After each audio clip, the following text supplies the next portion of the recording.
Hi friends, welcome back to my daily cooking blog. ಇವತ್ತೊಂದು evening snacks ಹೇಗೆ ಮಾಡೋದು ಅಂತ ಹೇಳ್ಕೊಡ್ತೀನಿ. ಬೆಂಡೆಕಾಯಿ ಉಪಯೋಗಿಸಿ. ಯಾವ ಮಕ್ಕಳು ಬೆಂಡೆಕಾಯಿ ತಿನ್ನಲ್ಲ ಅಂತಾರೆ, ಅವ್ರಿಗೆ ಈ ಥರ ಮಾಡಿಕೊಡಿ, ಖಂಡಿತ ಬೇಡ ಅನ್ನಲ್ಲ. 1 kg ಬೆಂಡೆಕಾಯಿ ಇದ್ದರೂ ಎಷ್ಟು ಈಸಿಯಾಗಿ ಖಾಲಿ ಮಾಡ್ತಾರೆ ಅಂದರೆ ತುಂಬ ಟೇಸ್ಟಿಯಾಗಿರುತ್ತೆ. ನೋಡಿ, ನಾನು ಬೆಳಗ್ಗೆನೇ ತೊಳೆದು ಇಟ್ಟಿದ್ದೆ ಇದನ್ನು. ಇದರಲ್ಲಿ ನೀರು ಸ್ವಲ್ಪನೂ ಇರಬಾರ್ದು, ಇಲ್ಲಾಂದರೆ ಲೋಳೆ ಥರ ಬರುತ್ತೆ. ಬೆಳಗ್ಗೆನೇ ತೊಳೆದು ಈಗ ನಾನು ಸಾಯಂಕಾಲ ಮಾಡ್ತಾಯಿದ್ದೀನಿ. ಈ ಥರ ನೋಡಿ, ಚೆನ್ನಾಗಿ ಹಿಂದೆ ಮುಂದೆ 2 ಕಟ್ ಮಾಡಿಬಿಟ್ಟು ಮಧ್ಯದಲ್ಲಿ ಒಂದೇ ಒಂದು ಸೀಳು ಹಾಕಿ ಇದೇ ಥರ ಎಲ್ಲನೂ ಕಟ್ ಮಾಡಿ ಇಟ್ಕೊಳ್ಬೇಕು. ಇದೇ ಥರನೇ ಈ ಥರ ಕಟ್ ಮಾಡಿಬಿಟ್ಟು ಇವಾಗ ಒಂದು ಹೆಂಚು ಕಾಯಕ್ಕೆ ಇಡ್ತೀನಿ. ಹೆಂಚು ಕಾಯಕ್ಕೆ ಇಟ್ಬಿಟ್ಟು ಹೆಂಚಿಗೆ ಎಷ್ಟು ಇಡಿಸುತ್ತೆ ಅಷ್ಟನ್ನು ಇದನ್ನು ಅದ್ರ ಮೇಲೆ ಹಾಕೋಣ. ನೋಡಿ, ಹೆಂಚು ಕಾಯ್ದಿದೆ. ಈಗ ಇದ್ರ ಮೇಲೆ ಇಷ್ಟು ಇಡಿಸುತ್ತೆ, ಎಷ್ಟು ಹಾಕಿದ್ದೀನಿ. ಇದ್ರ ಮೇಲೆ ಒಂದು ಸ್ವಲ್ಪ ಆಯಿಲ್ನ ಸ್ಪ್ರಿಂಕಲ್ ಮಾಡ್ತೀನಿ.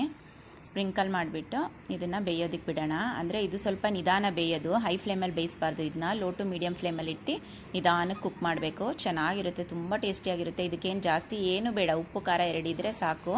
ನೋಡಿ, ಈ ಥರ ಒಂದು ಸತಿ ಹಿಂಗೆ ಮಿಕ್ಸ್ ಮಾಡಿಬಿಟ್ಟು ಆಯಿಲಲ್ಲೆಲ್ಲನೂ ಒಂದು ಲಿಡ್ನ ಕ್ಲೋಸ್ ಮಾಡಿಬಿಟ್ಟು ಒಂದು ಸ್ವಲ್ಪ ಹೊತ್ತು ಬೇಯೋದಕ್ಕೆ ಬಿಡಬೇಕು. ಇದು ಮಾಡುವಾಗ ನಾವು ಬೇರೆ ಕೆಲಸ ಮಾಡ್ಕೊಳ್ಬೋದು, ಇದ್ರ ಪಾಡಿಗೆ ಇದು ಬೇಯ್ತಾ ಇರುತ್ತೆ.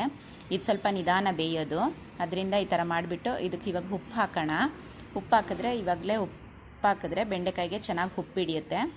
ಆ ರೀಸನ್ಗೆ ಈಗಲೇ ಉಪ್ಪು ಹಾಕ್ತಾಯಿದ್ದೀನಿ.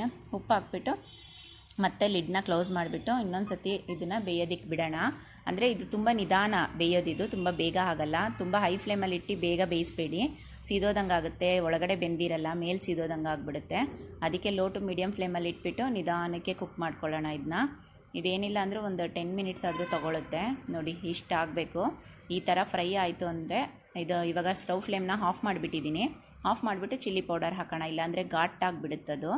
ಆಫ್ ಮಾಡಿ ಇದಕ್ಕೆ ಚಿಲ್ಲಿ ಪೌಡರ್ ಹಾಕಿ ನೀಟಾಗಿ ಒಂದು ಮಿಕ್ಸ್ ಕೊಡಿ. ಇದಕ್ಕೆ ತುಂಬ ಟೇಸ್ಟಿಯಾಗಿರುತ್ತೆ. ಏನೋ ಇದು ಲೇಡಿ ಫಿಂಗರ್ ಅಂತಲೇ ಅನಿಸಲ್ಲ, ಅಷ್ಟು ಚೆನ್ನಾಗಿರುತ್ತೆ.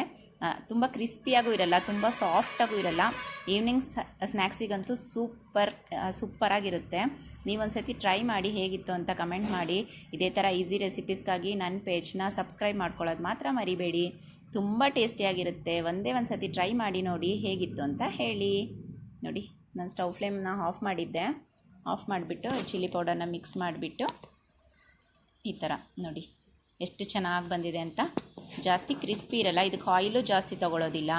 ಹೆಲ್ದಿ ಸ್ನ್ಯಾಕ್ಸ್ ಇದು. ಒಂಥರ ಉಪ್ಪು ಖಾರ 2 ಇತ್ತು ಅಂದರೆ ಸಾಕು, ಈ ಈಸಿ ರೆಸಿಪಿ ರೆಡಿ ಆಗುತ್ತೆ.